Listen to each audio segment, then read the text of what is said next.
বাড়ি কোনটা? বললাম কেন? কয় হুজুর 60 বছরের জমানো ইচ্ছা কোন সময় পূরণ করব তাড়াতাড়ি বলেন। বলি কি করবেন? হুজুর খালি দেখান, দেখবেন।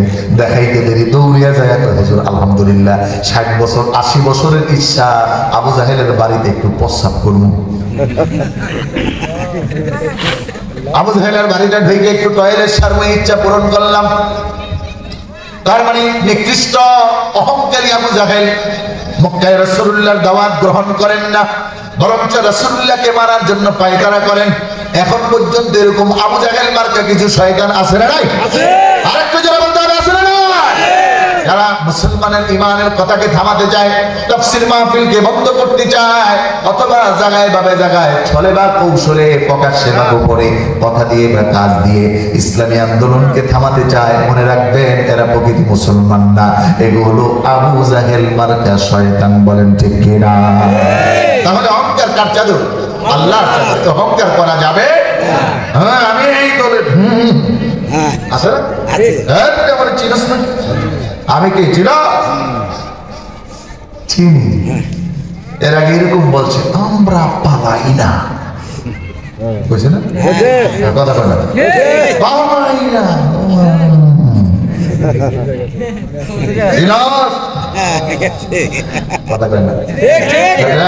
আমি মিথ্যা কথা বলতেছি? আপনারা মনে রাগ করতেছি? তাহলে কারা কারা ঘুমান আবার সব জায়গা?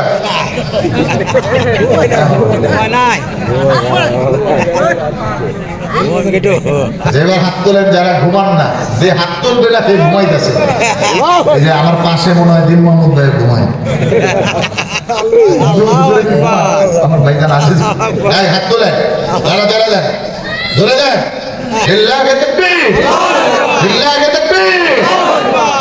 আমি বেশি সময় নেব না, এই যে সময় চলে যাচ্ছে। তাহলে 1 নম্বরের গুণ হলো অহংকার করা যাবে।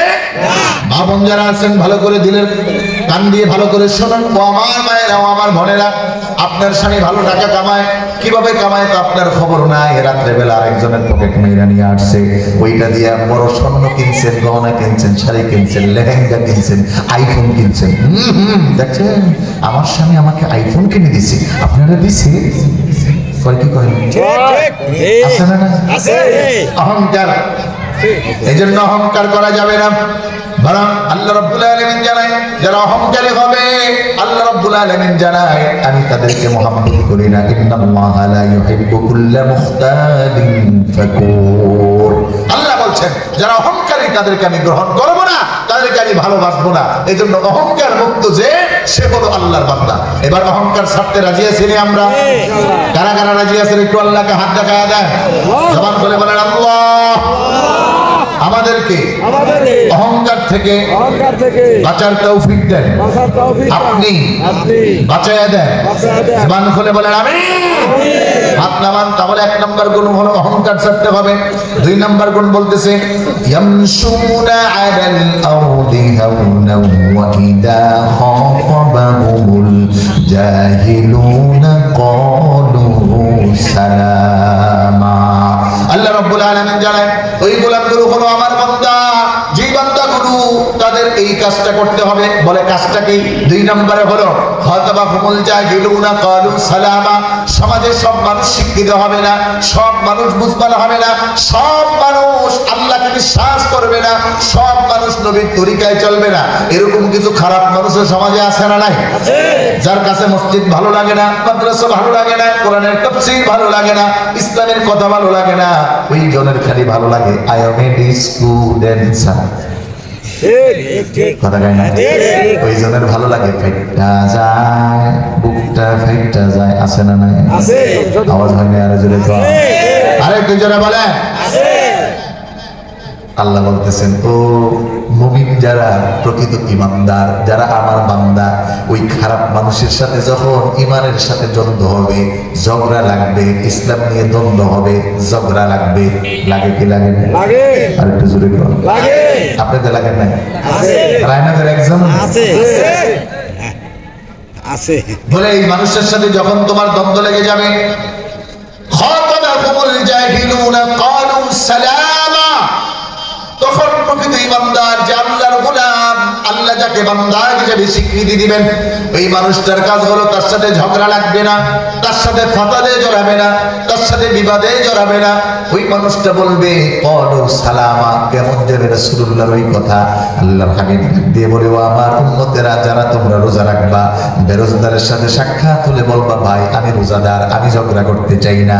আল্লাহ এখানে ডাক দিয়ে বলতেছেন, যারা প্রকৃত ঈমানদার মুমিন তারা মানুষকে বলবে ভাই তোমার সাথে আমি ঝগড়া করব না। আল্লাহর হাবিবের একজন সাহাবী, শুনতেছেন অ্যাক্টিভ তো, নবীর একজন সাহাবী, যার ব্যাপারে রাসূলুল্লাহ বলেন, আমি যদি আমার রবকে বন্ধু না বানাতাম তাহলে বন্ধু বানাইতাম তাকে। যার ব্যাপারে আল্লাহ রাব্বুল আলামিন ঘোষণা করে দিলেন সিদ্দিকে আকবর, যার ব্যাপারে রাসূলুল্লাহ সাল্লাল্লাহু আলাইহি ওয়াসাল্লাম মদিনার ওই কূপটা দেখার সুযোগ হয়েছে আমার, যেই কূপের মধ্যে রাসূলুল্লাহ বসে বসে উপাধি দিয়েছেন আবু বকর ফিল জান্নাহ, ওমর ফিল জান্নাহ, ওসমান ফিল জান্নাহ। তিনজন সাহাবীকে আল্লাহর রাসূল জান্নাতের সার্টিফিকেট দিয়েছেন। এক নম্বরে যেই সাহাবী ছিল তিনি আর কেউ নয়, হযরত আবু বকর রাদিয়াল্লাহু তাআলা আনহু। আমার প্রিয় ভাইরা, আমার বন্ধুরা, আল্লাহর হাবিব মুহাম্মদুর রাসূলুল্লাহর সাহাবী, নবীর আবার শ্বশুর। আল্লাহু আকবার বলেন। নবীর আবার কি শ্বশুর? খুব ভালো করে বুঝবেন। আমাদের দেশে তো এখন আবার এগুলো বলে, এটা কোনো কথা হলো নাকি? আবু বকরের মেয়ে নবী বিয়ে করেছেন, এটা কি হয় নাকি? আবার আল্লাহর হাবিব সাল্লাল্লাহু আলাইহি ওয়াসাল্লামের সাথে তাদের সম্পর্ক দেখে কারো ভালো লাগে না, কিন্তু এক নাম্বার মুমিন, এক নাম্বার মানুষ হযরত আবু বকর রাদিয়াল্লাহু তাআলা খুব ভালো করে বুঝেন কেমন ভাবে আল্লাহর প্রিয় হতে হয়। ঘর থেকে বের হয়েছেন, বিশ্বনবীর দরবারে যাবেন। রাসূলুল্লাহ সাল্লাল্লাহু আলাইহি ওয়াসাল্লাম অবস্থানরত মসজিদে নববীর হুজরায় হযরত আবু বকর রওনা করলেন।